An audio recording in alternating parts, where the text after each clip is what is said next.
grinding, nigga in here shining. Early in the morning, check the rollie with the diamonds. Grind it, grind it, grind it, grind it, grind it. Damn, I got good timing. Yo niggas is falling off and my niggas is climbing. Run it, other people money. What's up, Dom? What's up, bro? David Porter with WMUC radio station here on campus.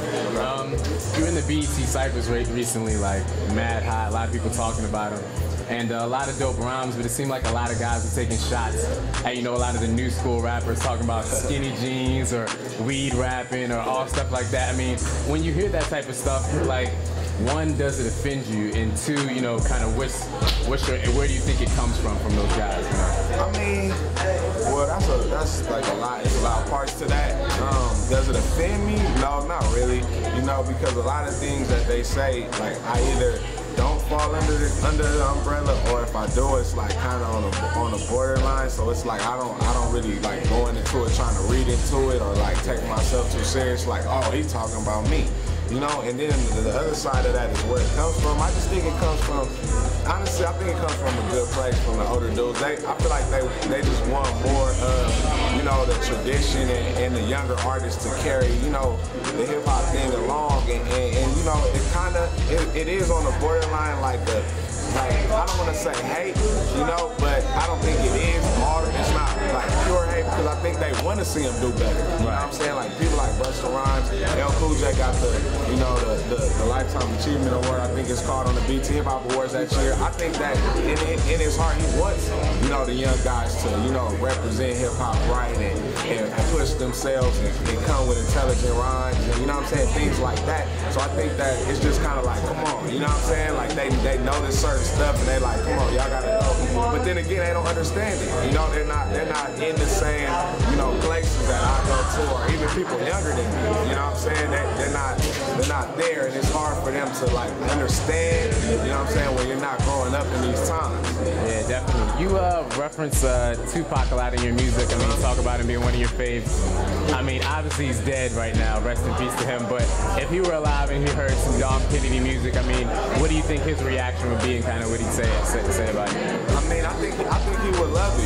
Songs like "Nigga for Life," which I quoted an interview that he had, and probably songs like "Locals Only," and just certain pieces of, I try to keep like his spirit a little bit like in my projects, if I could say that, because he was like the original one to have like a I Get Around and then like keep your head up and stuff like that. And it's like, he understood and I understood early on that, people don't feel the same all the time.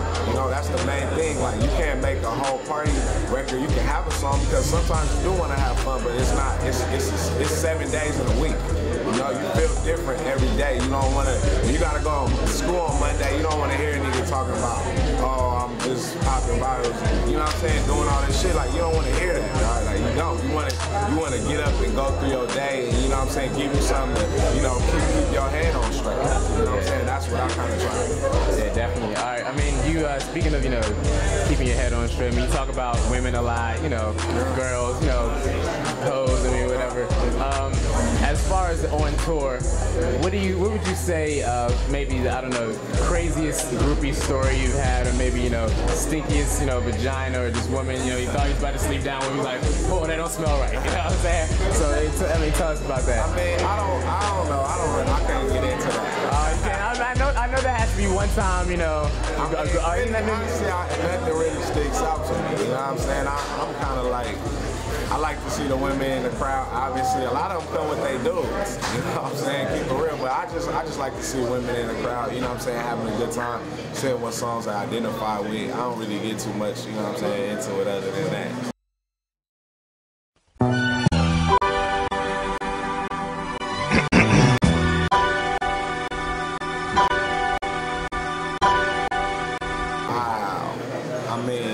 Everything. I mean, because I came from a perspective of I didn't really know anything, and I went to college for a couple years, junior college, albeit for business. So I was always interested in it, but things that I didn't know, man, it's real shocking. You know what I'm saying? I mean, you can take anything in terms of just like a simple thing as artists getting signed. You know, just being on the inside, I know that you know, when somebody announces they get signed, they probably were signed a long time before they even told y'all that they were signed. You know, so now what happens is you get a lot of independent artists like myself, you know what I'm saying, who are doing certain things, and like everybody kind of wants to be a part of that. You know what I'm saying, whether they're signed or not. You know, the independent thing and the do-it-yourself attitude is like real in right now, even in the industry. So like you'll find myself competing with, you know, it'll be Dom Kennedy and this guy and this guy and this guy, but what y'all won't know is all of these guys have $100,000 to spend, you know, to promote their thing, when it's like I don't, and I have to compete with them. You know what I'm saying? But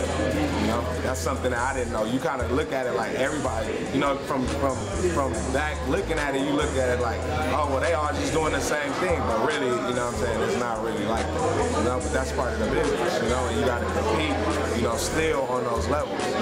I can't just be like, okay, and just throw my hands up, like, you know what I'm saying? I still have to go at it like you know, with the beat.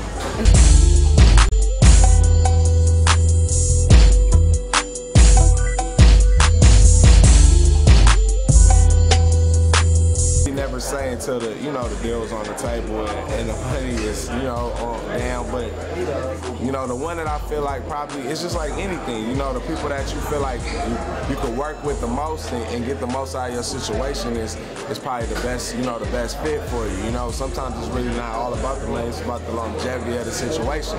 You could mess around and sign a contract for whatever, the greatest contract in the history for $3 million, but then you get there and the shit ain't moving, and you sit there for 5 years, you know, and then your career's over by that time. So it's like, what does it really matter? You know what I'm saying? The people that see your vision and that's as enthusiastic about putting your product out on the shelves and marketing it, you know, and telling the world about it, those are the people that you want to work with. You know, same within the street.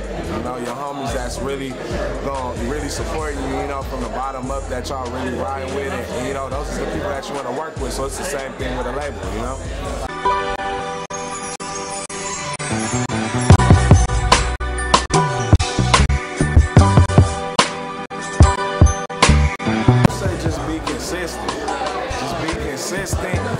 And the best weapon that you have and the best thing that you can do for yourself is honestly to just be yourself as much as you can possibly do. That's true. That's really the only thing you have that makes you unique. You know, and the further you get away from that, then the further, you know, you get away from the truth, really, and then that's when everybody starts looking the same. Everybody starts sounding the same. You know what I'm saying? And that's really not no good for anybody. You know what I'm saying? And then that's when people get you confused, and a lot of artists get frustrated because they feel like they're not getting heard, or they're not, but it's like you sound like this guy and this guy. And you got a lot of people to listen to and the truth from, you know, and it's like, what do you have to offer that's unique? You know, whether, for me, Watermelon Sunday was, we had the opportunity to shoot video.